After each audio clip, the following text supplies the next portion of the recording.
te preguntaste qué son los miedos, cómo superarlos. En este primer bloque, Marcela Areal nos enseña cómo sobrellevarlos para tener una vida mucho más organizada, tranquila y en paz.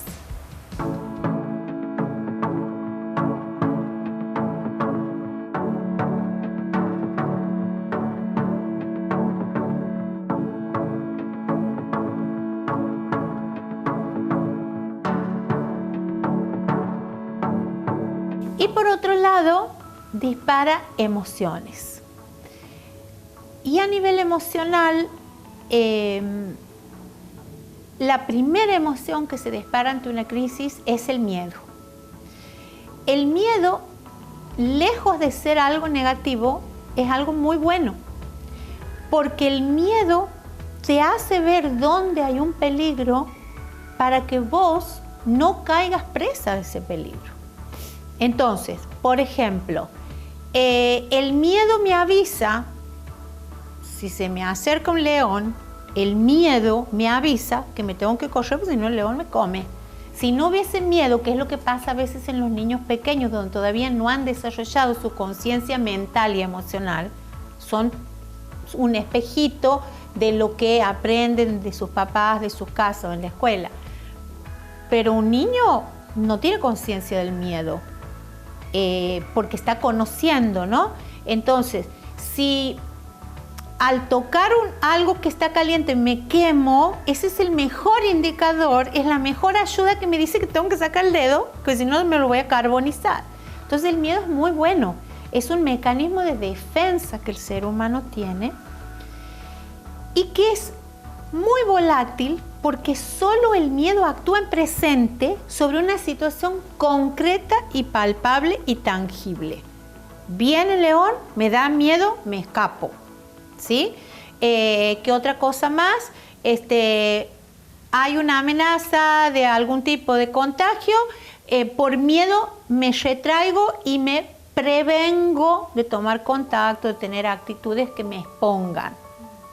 Eso es totalmente real, tangible y beneficioso. Ahora, como te decía, el miedo siempre ocurre en presente. ¿Qué pasa después del miedo?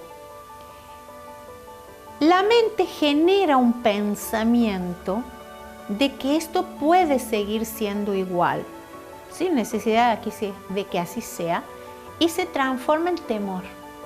Entonces los seres humanos no distinguimos muy bien qué es un miedo y qué es un temor.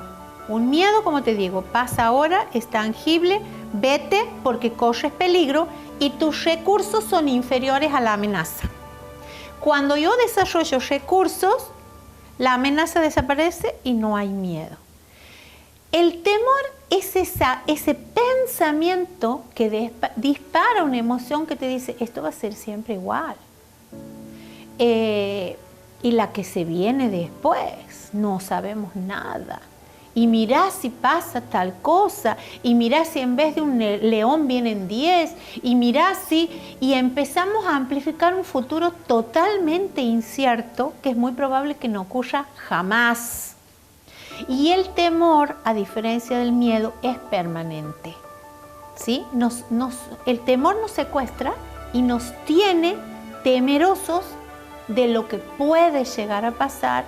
Y ahí viene mindfulness. ¿Por qué? Porque mindfulness te dice, pero estás aquí, estás ahora. No hay amenaza. El futuro no existe. El pasado venció. Entonces, en realidad donde hay que trabajar no es en el miedo, porque como te decía, el miedo es bárbaro, genial, para que vos te cuides, sino trabajar sobre el temor. Entonces, trabajar sobre el temor, ¿qué implica? Reconocer que siento temor, porque generalmente, tanto ante el miedo como ante el temor, y vuelvo a la infancia, generalmente cuando uno a un niño le dice, un niño te dice, mamá, tengo miedo, vos le dices, pero si no es nada. O sea, tendemos a ningunear un miedo cuando es una realidad, a veces tendemos a bloquearlo y a sofocarlo. En esta época sofocamos mucho los miedos y los temores con ansiolíticos, o con fármacos, o con comida, o con Netflix, ¿sí?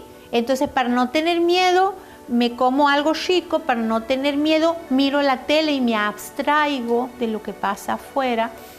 Entonces, lo que hacemos es bloquear un miedo o un temor que sigue latente. Y quiero incluir lo cuarto que dispara una situación de crisis, que son actitudes o actos o comportamientos en la vida. El miedo también y el temor tienen una repercusión fisiológica, natural. O sea, yo ante el temor o ante el miedo, lo primero que hago hormonalmente es segregar adrenalina y cortisol, que me dan una bomba extra de energía para que yo pueda rajar.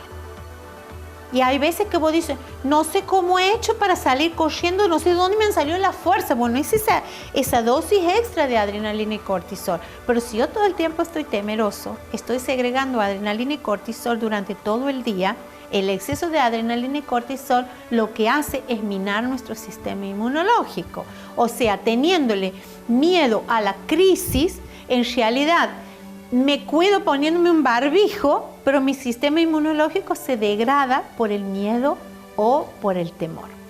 Entonces, ante el miedo, ante el temor, las reacciones más comunes son bloquearlo, son ningunearlo, son negarlo, porque el entorno también me dice, pero si no es nada, no seas cobarde, animate, no seas cagón, mira lo que haces, sos ridículo. Entonces uno empieza a tragarse el miedo, y ese miedo subterráneo lo que hace es generar avisos que yo tampoco obedezco, que son insomnio, desórdenes alimentarios, como por ejemplo o comer demasiado o se me cierra el estómago, situaciones donde yo me descalifico y genero baja autoestima porque no valgo nada, porque soy una cobarde, porque literalmente el miedo, me va a salir la expresión y le voy a decir, me cago de miedo, porque es una respuesta fisiológica. Te orinas, te cagas, te paralizas, te desmayas, se te aflojan las piernas, te sudan las manos, te mareas. Todo eso fisiológicamente nos hace daño.